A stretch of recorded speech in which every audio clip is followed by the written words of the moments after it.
Thank you very much. It is a great pleasure to be here.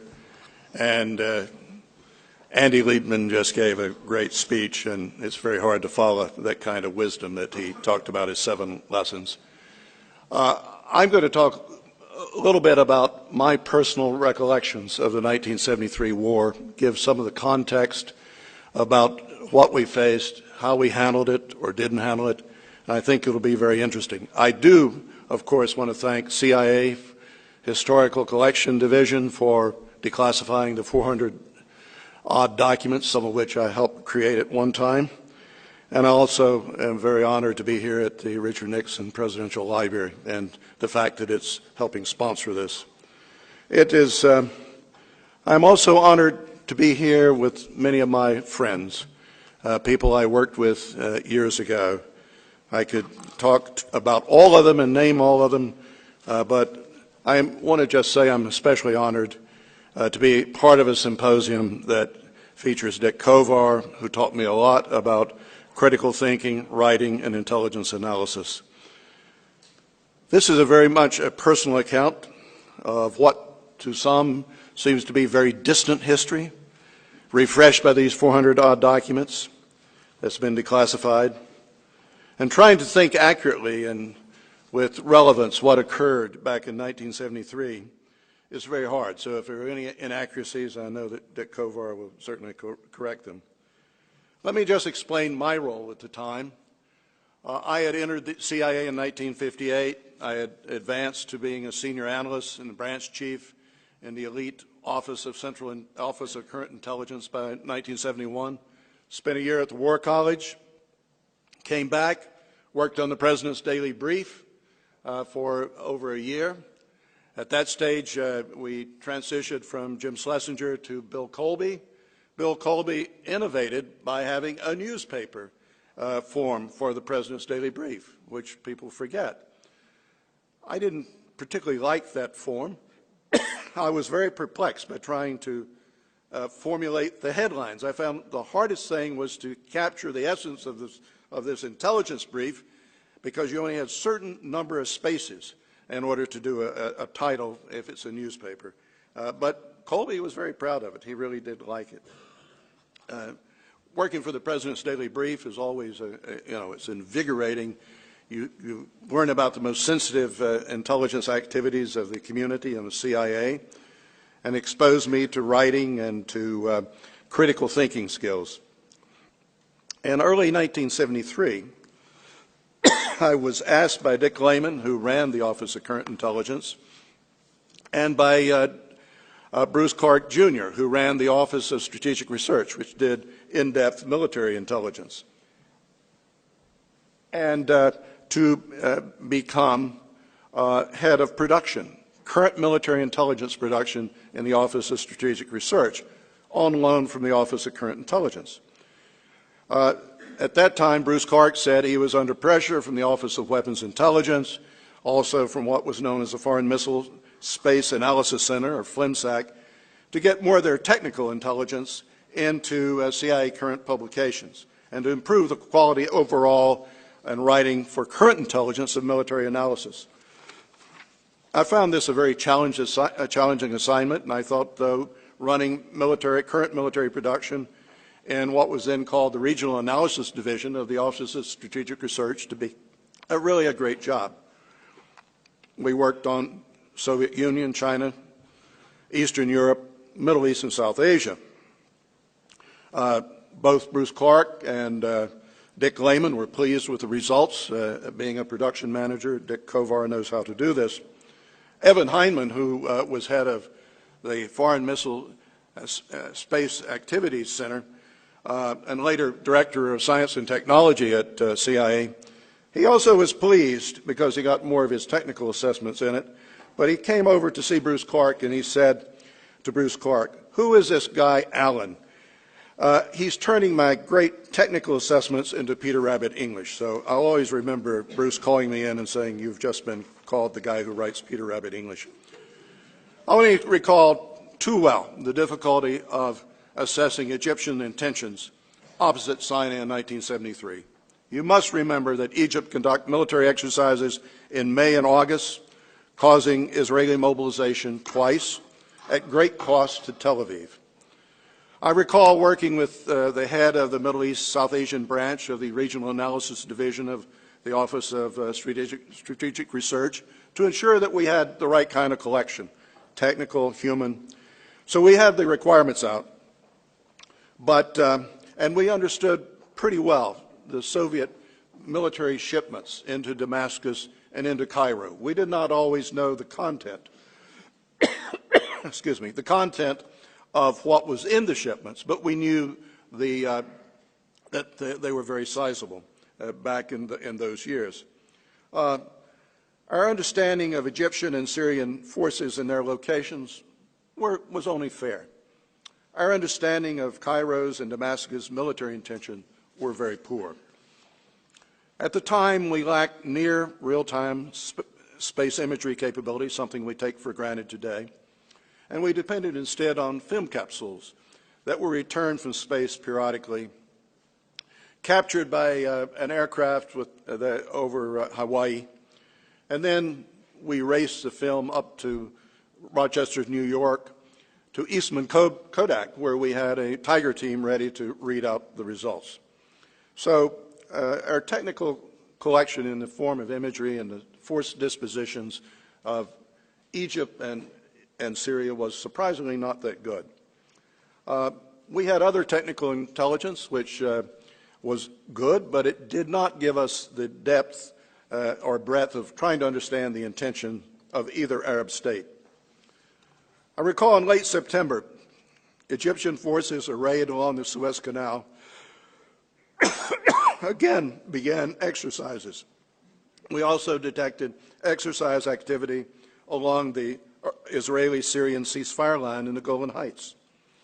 We did have a human source reporting that the Syrians were planning a massive assault upon Israel involving at least 4 Syrian divisions. That's in one of the documents declassified. The Syrian forces reportedly would be in place by the end of September for the attack. Well, we pressed CIA's clandestine service and U.S. technical collection for additional clarifying information. Attaché reporting from Damascus was good, not great.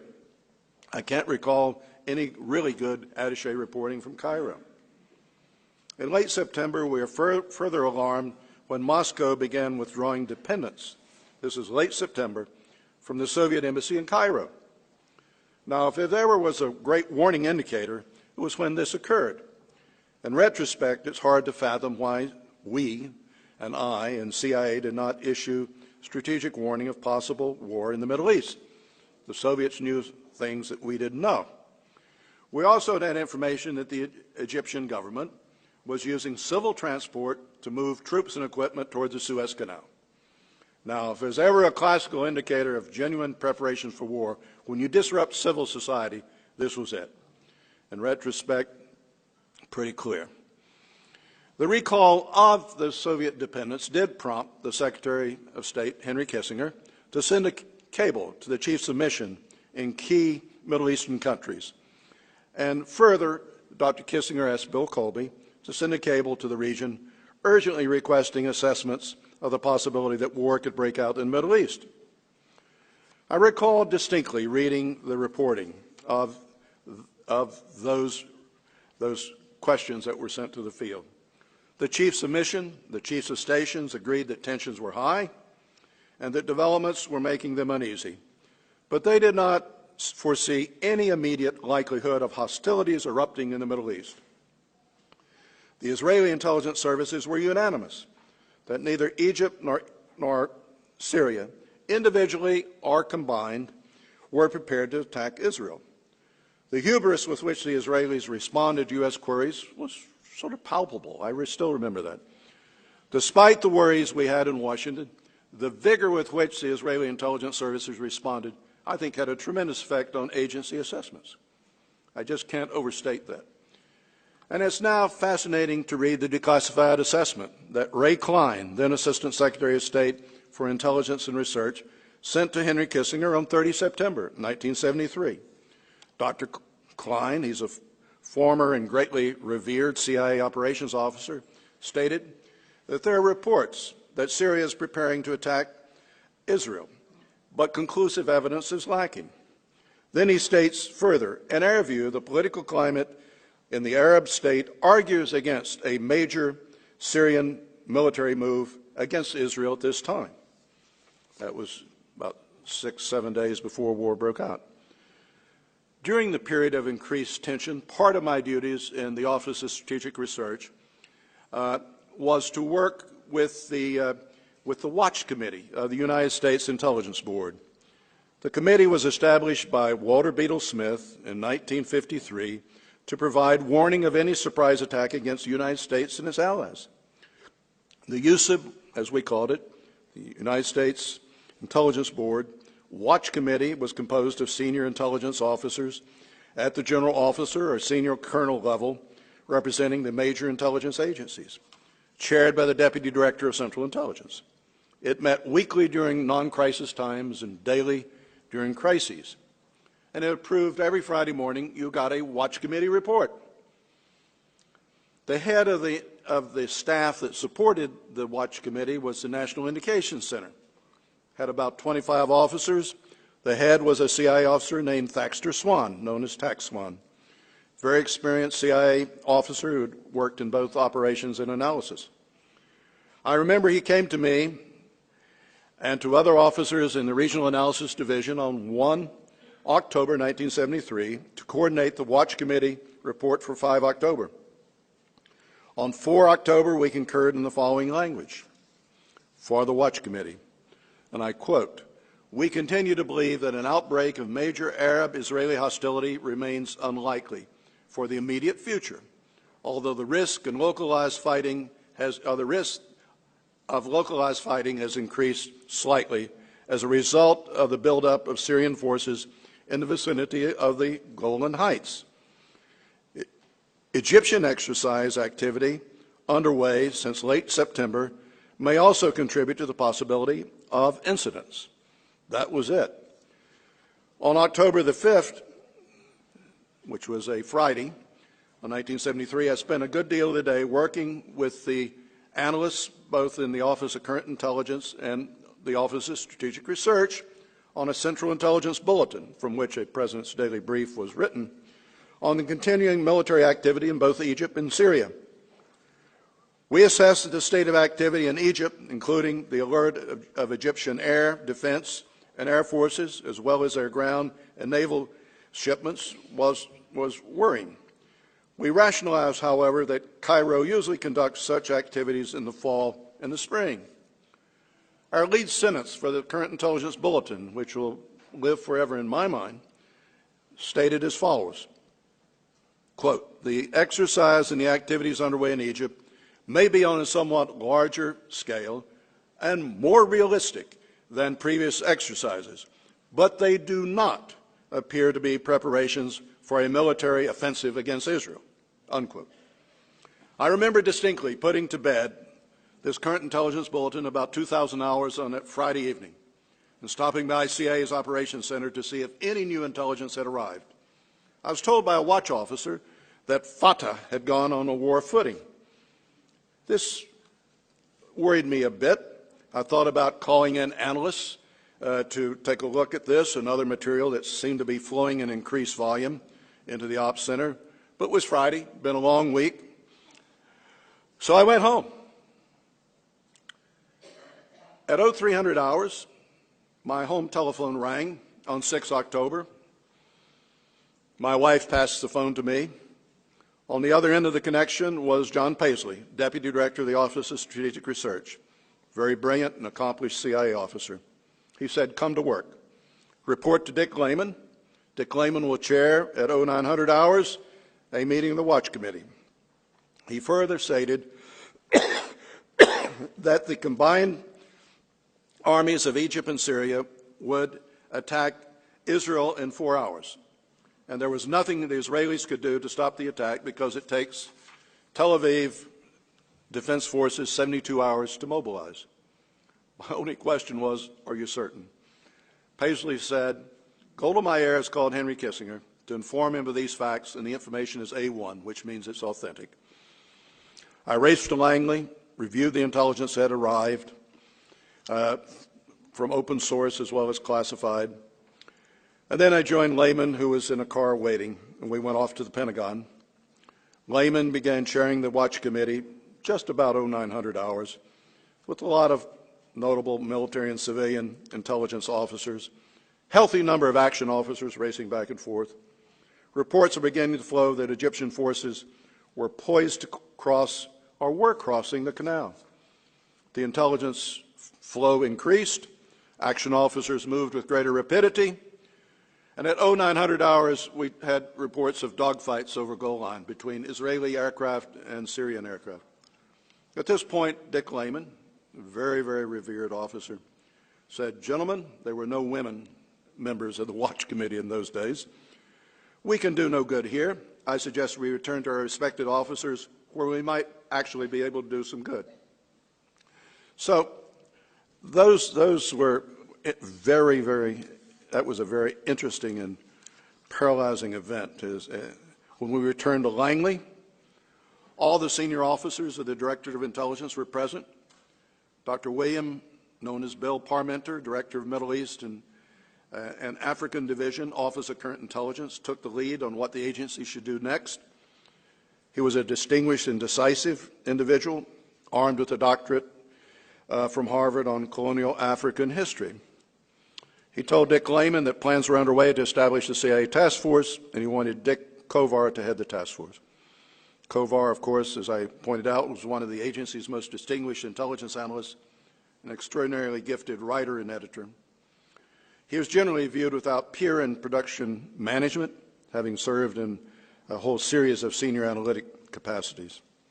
Bruce Clark, head of Office of Strategic Research, stated that he wanted me to be the task force military deputy responsible for military analysis. The CIA task force took form in a hurry. We simply used a large conference room next to the operations center and some adjoining offices. There was space for us to operate.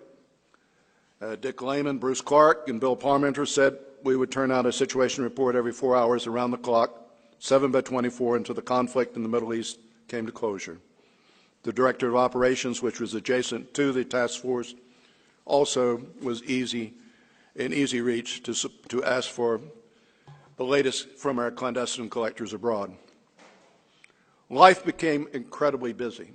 Dick Kovar was in charge of integrating the overall situation reports and other intelligence assessments for the DCI and policy officials downtown. We coordinated our sit reps with DIA, so we would not be out of kilter with their analysts that did military intelligence across the river, down the river. So the reports we turned out, the situation reports, many of which have been declassified, served as a basis for the President's daily briefs, the current intelligence bulletins. And I don't intend to go through the next 3 weeks of situation report by situation report. You can read the declassified documents, draw your own conclusions as to their adequacy. What was painfully obvious at the time, and today retrospectively, was our limitations in collection and analysis, but more importantly, our overdependence on Israeli intelligence during the build-up to hostilities and in the days that immediately followed the opening of combat. These weaknesses, combined with our eyes shuttered by the Israeli success in the Six-Day War in 1967, tended to significantly affect our judgments in the early days of the war. The view within the intelligence community generally was that although surprised, the Israeli IDF would soon reverse any gains made by the Arab armies. The declassified minutes of the Washington Special Action Group of 6 October 1973 are instructive in this regard. In the briefing at the WASEG, as it was known, DCI Colby acknowledges that the Egyptians had made, quote, some progress over the canal, unquote, but later into a response from Secretary Kissinger on how long it will take Israel to push them out, Colby stated, quote, a couple of days, unquote. Colby was equally confident and stated that on the Golan Heights, the Israelis appear to have contained the Syrian forces. The DCI made these comments before the WASEG, even while the Watch Committee over in the Pentagon was trying to wrap up what was really going on and was having difficulty concluding a major war was underway. That's very true. So I think the DCI Colby, a very smart man, was going with his gut, and his comments at that stage were not informed even by our most current reporting, but by the view that Arab armies, even though they had attacked in a surprise attack, that they could not achieve the kind of goals that both Hafez al-Assad and President Sadat of Egypt had set forth. The declassified WASEG minutes of 7 October 1973 reflect a more sober meeting of principles and one that's somewhat better informed by intelligence. For example, Colby speaks of a large force on the heights, the Golan Heights, 3 infantry and 1 armored division. And then he says they are doing better than they did in 1967. And responding to a question from Kenneth Rush of the Department of State on why the Israelis were so grim, Colby said, and I quote, "because they have a real problem on the Golan Heights," unquote. He also notes the Israelis are taking substantial casualties and that Israel may fear a Syrian breakthrough. Colby had begun the meeting by stating that the Israelis had destroyed most of the bridges, the pontoon bridges by the Egyptians that they put over the canal. And he says they've destroyed 8. Later in the meeting, Deputy Secretary of Defense Clements asked about the accuracy of the information on the bridges. Admiral Moore, who was chairman of the Joint Chiefs of Staff, said, "Well, that's the Israeli story," unquote. Secretary of Defense Jim Schlesinger at this point made a very salient comment that's in the declassified document. He simply states, quote, "we're completely dependent on the Israelis for our information," unquote. Because, that's not exactly true, but he was a bit overwrought at that stage. Because of this heavy dependence initially on Israeli intelligence, our situation reports, our current intelligence bulletins, our President daily briefs reflected heavily what the Israelis told us. For example, the number of floating bridges across the canal and whether they were operational was a burning question of the WASEG members. Because the bridges were inside Egypt's surface-to-air missile systems envelope, it made the reconnaissance by the Israelis difficult without losing a lot of aircraft. So, you know, we certainly began to understand that how dependent we were on the Israelis, and we had to recalibrate in many ways, and we did that. We were equally dependent on the Israelis for the number of troops that had actually crossed the canal. And our early analysis was not exactly accurate. The Egyptians, in fact, had succeeded in getting far more men and heavy equipment across the canal than ever anticipated by U.S. intelligence. By 10 or 11 October, our assessments were more accurate. We estimated that 600 to 700 tanks and 30 to 40,000 Egyptian troops were across the canal. In addition, because of our dependency on the Israelis, we're unable to report with any certitude in our analysis on what was occurring up in the Golan Heights. Despite reassurances by the Israelis that they were containing the Syrian forces, it became clear that the Syrians had pushed into the heights as far as the town of Quneitra. So Syrian forces, moreover, held this town for several days, resisting a number of Israeli counterattacks. But in my view, our analysis improved in depth and breadth after this shaky beginning. It became more detailed, and its accuracy increased to such an extent that WASEG members were alarmed by 10-11 October on whether the Israelis were suffering ammunition and equipment shortages. Secretary Kissinger did not hesitate at this point to direct a massive U.S. air bridge, which was executed over the next several weeks with remarkable success. At the task force level, we were beginning to understand the military situation and the increasing difficulties of the Israeli forces.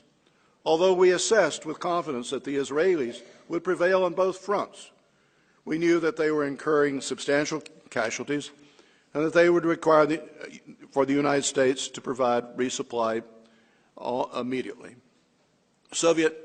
One of the bright spots was our understanding of Soviet military resupply efforts to both Egypt and Syria. Although we were not always knowledgeable about what was in the shipments, either by sea or by air, we certainly knew with great specificity of the number of flights, the number of ships, and we did have some information on cargoes and contents. We're also aware at the time that Soviet troops in Egypt were there who were associated with the surface-to-air Scud missile system. I'll have a little more to say about that later.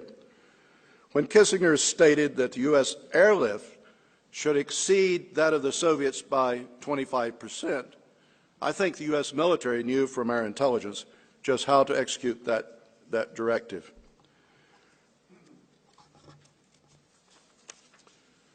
Our collection of intelligence, both from technical and human sources, improved significantly, and our military assessments are very deep and detailed. However, we were still frustrated by our lack of timely imagery of the battlefields. The United States film return system, we had a satellite in orbit, was not scheduled to be returned to Earth until the end of October, not very helpful to us at the time. So we could not get, as a consequence, an accurate order of battle of Syrian and Egyptian forces or their disposition. More importantly, we could not assess with confidence the damage incurred by the forces fighting in Egypt or on the Golan Heights. The declassified WASC meetings reflect some of this frustration. And to manage this shortfall, U.S. intelligence urged that we have a SR-71 Blackbird mission over Egypt, down the Suez Canal, and up over the Golan Heights. As I recall, this mission was flown on the 13th of October. The plane, the SR-71, had to fly from Shaw Air Force Base, I believe in South Carolina, and return. Had a number of refuelings. It was a long, difficult flight. We sent a Tiger team again up to Eastman Kodak to do the immediate assessment. So Colby, at the WASC meeting on the 16th of October, was able to give a preliminary assessment from the SR mission, which was very successful. Along the canal, there were 444 Israeli tanks with 52 destroyed, 835 Egyptian tanks with 16 destroyed. Along the Golan Heights, there were 419 Israeli tanks with 36 destroyed, 339 Syrian tanks with 7 destroyed.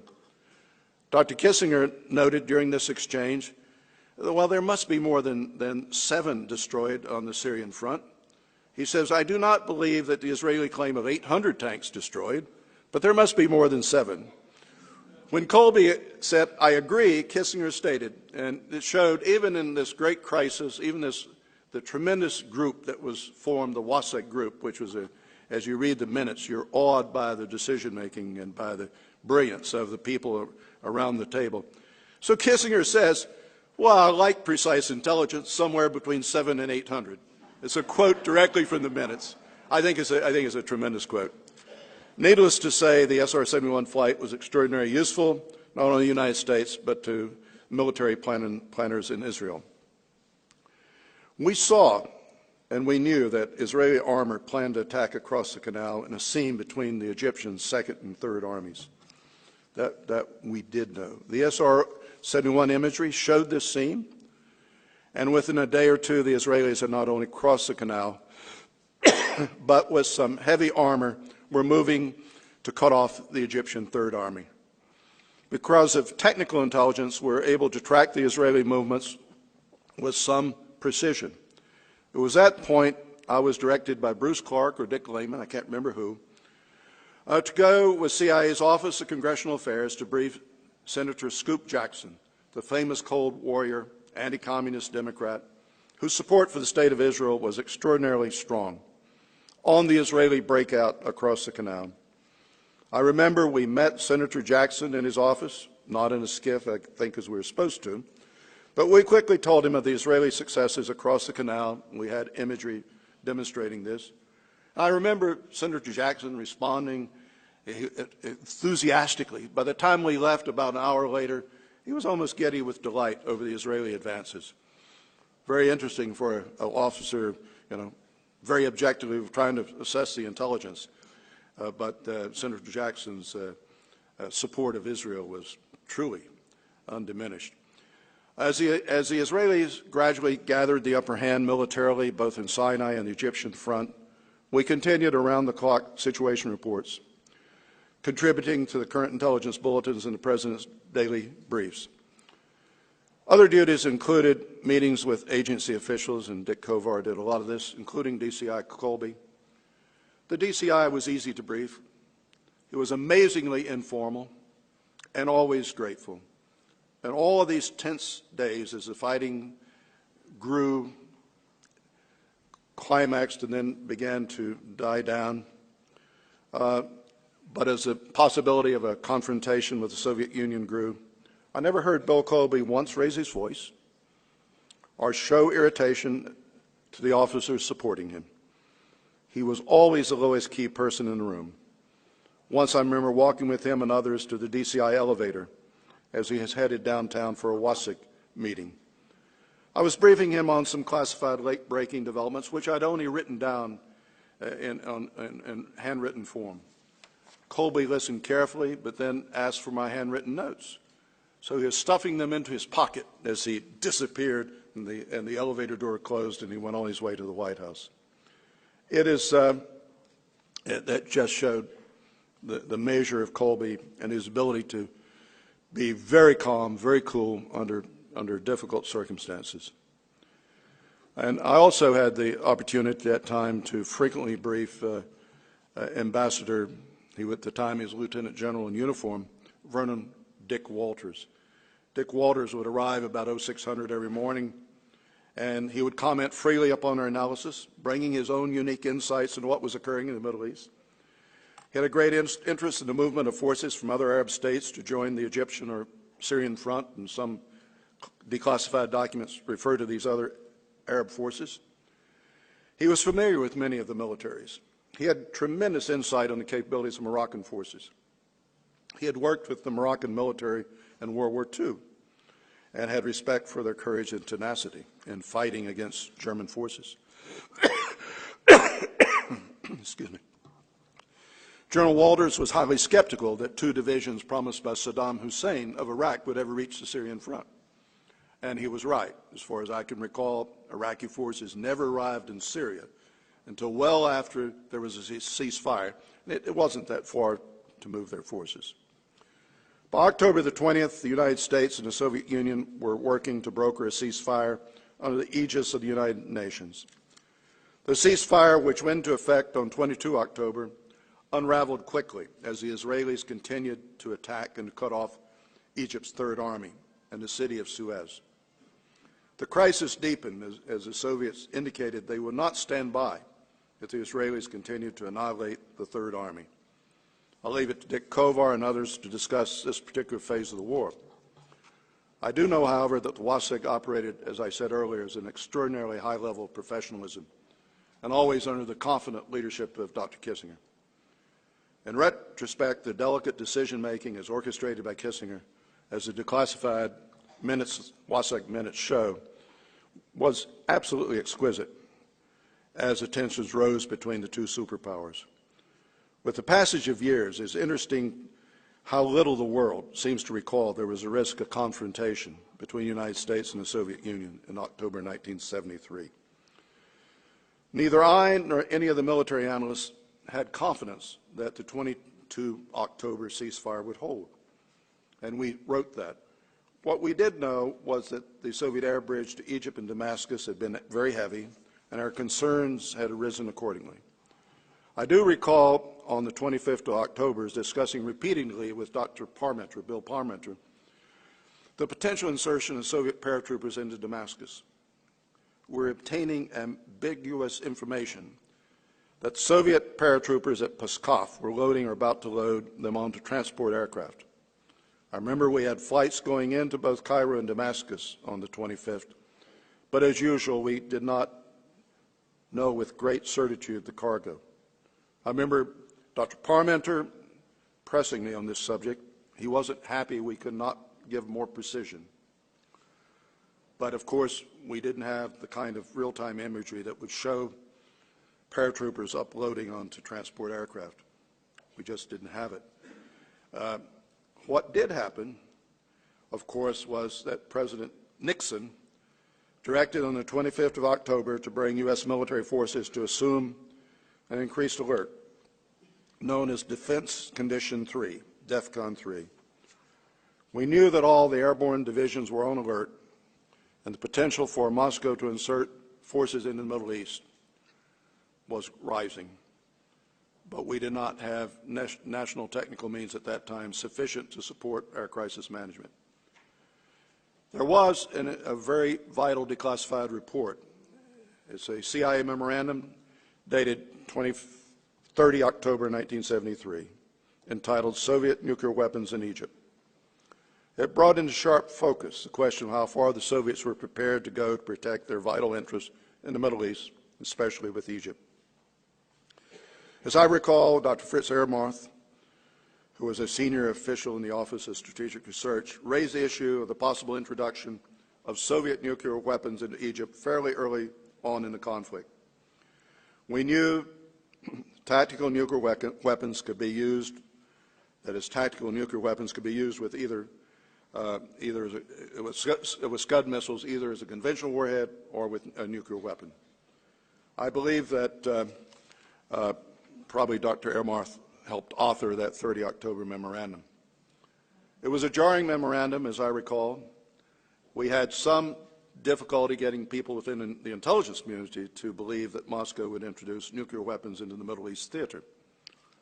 But it was there. And this certainly strengthened the need for and the urgency for a permanent ceasefire. That ceasefire was reached on the 25th of October with great work between the Soviets and Dr. Kissinger, President Nixon. With the prospect of immediate Soviet intervention then beginning to recede, our principal task was to monitor the ceasefire to ensure it was holding, which, with minor exception, was the case. By the time we reached Situation Report number 93, CIA managers, especially Dr. Edward Proctor, the Deputy Director of Intelligence, the DDI, was more than prepared to disband the CIA task force, with the proviso it could be quickly reestablished if events warranted. I do recall, as the war wound down, that Dr. Proctor showed up late evening and for a late evening briefing for me on the status of the conflict about 31 October at 1830 hours. I was editing one of the last military contributions to our sit rep. Dr. Proctor looked at me, he saw I was exhausted, and then he said, "You sleep and I will edit the report," which he did, and only Dr. Proctor would have done something like that. As I look back on those intense days just over 40 years ago, I remember the shock that rippled through CIA at Langley and the dismay that we had within the military analysts at CIA, as well as the rest of the intelligence community, over our collective failure to provide any warning to the policy level. In the years that followed, I felt a personal responsibility for contributing to the failure to warn. In one way, the failure did serve as a catalyst for far-reaching reconsideration of the community's national warning strategy. The impetus for reform came, however, not from the intelligence community, but from a House Permanent Select Committee on Intelligence, which reviewed warning. The report was produced by HPSI in 1978. It recommended that there should establish within the intelligence community a single focus for warning. It led to the establishment of the National Intelligence Officer for Warning position and the establishment of a national warning staff, which would be very objective and independent, that would support this National Intelligence Officer. Later, I had the honor for serving for 4 years in that position. The October 73 war, the failure, and he talked a little bit about that, seemed to epitomize failures that we had had in the past and failures we have had subsequently. Failure to re-examine some of our basic assumptions, as Andy said. Failure to understand abrupt discontinuity. Regional analysts thinking things will continue.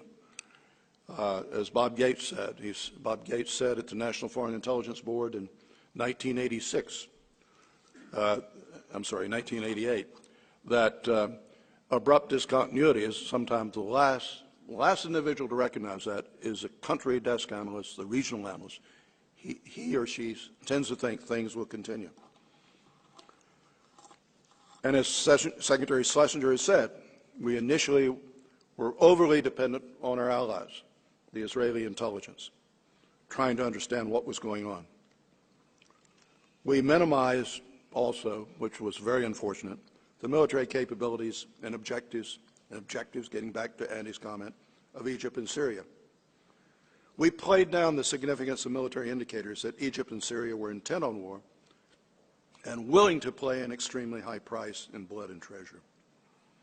We listened to the mistaken opinion of foreign leaders. We did that in 1990 when Saddam invaded Kuwait.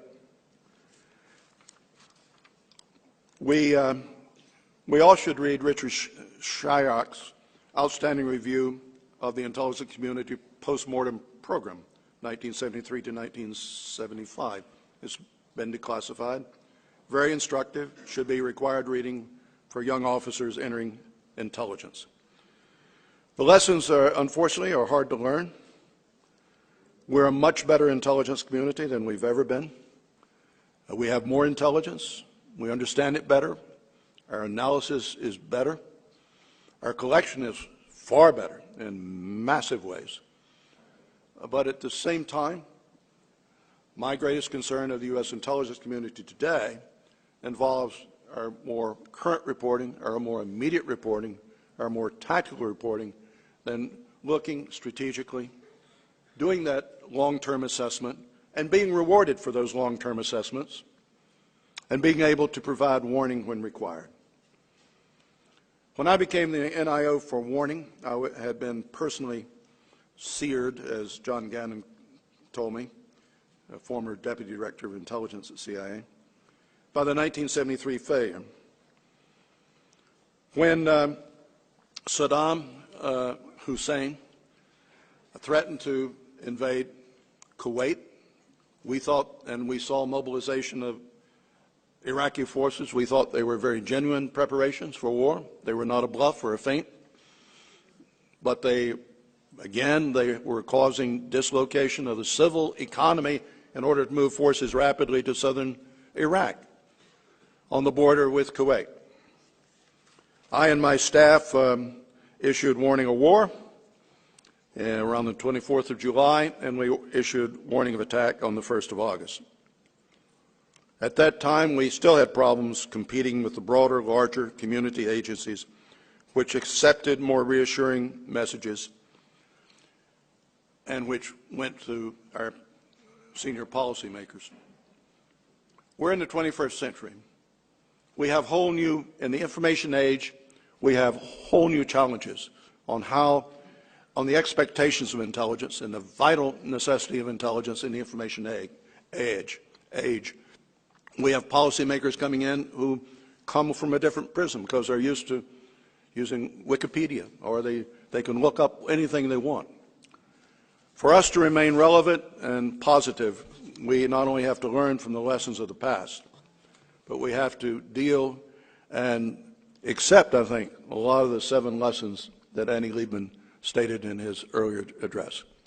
Again, it's a great honor to be here, great honor to speak here, great honor to think back 40 years and to think about what we did right, what we did wrong. We were blessed by a great leadership at the White House in this great crisis, and we got through it. But it was a dangerous time. It really did lead in many ways, to the peace accords in the late 1970s at Camp David. So thank you again. Thank you very much.